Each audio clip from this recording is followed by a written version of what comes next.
जब नंद सत्तू हो अपना हर मौसम का बादशाह, नंद सत्तू, नंद मसाले, नंद शुद्धता का प्रतीक।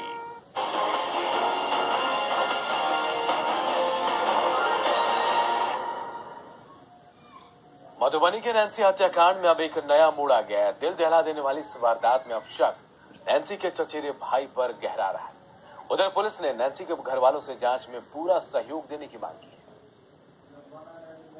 क्या भाई ने की है नैन्सी की हत्या? क्या घर में ही छिपा है नैन्सी का कातिल? घर में ही दफन है नैन्सी की हत्या के राज? घर वालों के बयान से उलझन में पुलिस। मधुबनी के एक 12 साल की मासूम नैन्सी का जिस तरह बेरहमी से कत्ल करने के बाद उसकी लाश को तेजाब से जलाया गया, सोशल मीडिया पर तस्वीरें वायरल होने के बाद हत्यारों को सजा दिलाने की मांग को लेकर बिहार से लेकर देश भर में आंदोलन शुरू हो गया। अब नैन्सी हत्याकांड में शक की सुई अब उसके चचेरे भाई राघवेंद्र के इर्द गिर्द घूम रही है। हालांकि इससे पहले हत्याकांड में लालू झा और पवन झा का नाम आने के बाद दोनों को पुलिस ने हिरासत में लिया था, लेकिन पुलिस को कोई कामयाबी नहीं मिली। सूत्रों की माने तो ईटीवी की पड़ताल में गांव के लोग भी खुलकर राघवेंद्र का नाम नहीं ले रहे, लेकिन ऑफ द रिकॉर्ड वो घर के ही किसी शख्स पर हत्या का शक जता रहे हैं। सूत्रों की माने तो राघवेंद्र ही घर का इकलौता शख्स है जो नैन्सी की बुआ की शादी के दिन घर में खान पान की रस्म में शामिल नहीं हुआ। हालांकि वो घर पर ही मौजूद था, जबकि राघवेंद्र ने जो पुलिस को बयान दिया है उसके मुताबिक उसने नैन्सी को लालू झा और पवन झा के साथ देखा था। तकरीबन 6 और 6:45 के बीच की बात है।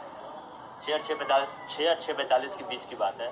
हम और पंकज मेरा भाई जा रहे थे चेयर लेकर के, काम का आंगन था, वहाँ पे सामान लेके जा रहे थे। जब रास्ते में वहाँ बैंक के पास पहुँचा तो झाड़ी में था लालू झा को मैंने देखा, आगे से पवन आ रहा था, उसके पीछे नैन्सी। और हम लोग इतना ये नहीं किए क्योंकि शादी का आंगन है और ये बच्ची जा रही थी घर, यही सोच के हम लोग इग्नोर करके चले गए। शादी का उत्सव था, हम कोई काम करने के लिए जा रहे थे, हम टाइम देख के तो नहीं जाएंगे कि 7 बजे हम वहाँ गए, 8 बजे वहाँ गए या 8 बजे आप चलिए पुलिस। बिल्कुल नहीं, पुलिस रिपोर्ट के अनुसार 10 बजे फायर का टाइम है, बस हम ये जानना चाहते हैं। तो टाइम देख के तो नहीं गए, चूंकि बाद बाकी भैया और हमें मतलब भैया और हम और बड़े भैया 3 आदमी पुलिस के पास गए थे। उधर पुलिस का शक भी राघवेंद्र पर ही टिका है। मधुबनी एसपी पहले ही बता चुके हैं कि नैन्सी का अपहरण नहीं बल्कि उसकी निर्मम तरीके से हत्या की गई। एजीवी ने भी उस नदी का जायजा लिया जहाँ नैन्सी की लाश बरामद हुई थी। FIR में न्यूड FIR किया गया है पीड़ित पक्ष द्वारा। इसमें बताया गया है कि लड़की को ले गया और पीछे ये लोग थे जो बयान दे रहे हैं, जो विक्टिम पक्ष के लोग हैं।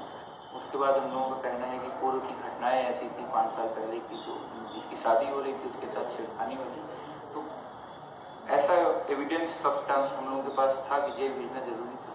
तो प्राथमिक दृष्टि में दोषी पाए जाते मतलब लगते हैं।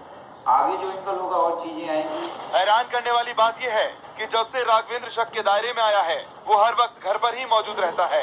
आखिर कौन से राज हैं जो राघवेंद्र जानता है और पुलिस को बताना नहीं चाहता? क्योंकि नैन्सी के पिता ने अपहरण की बात कहकर जो FIR दर्ज कराई थी वैसा अपहरण करना मुश्किल है। क्या घर में ही नैन्सी की हत्या के राज दफन है? मधुबनी से ETV न्यूज के लिए अभिषेक की रिपोर्ट।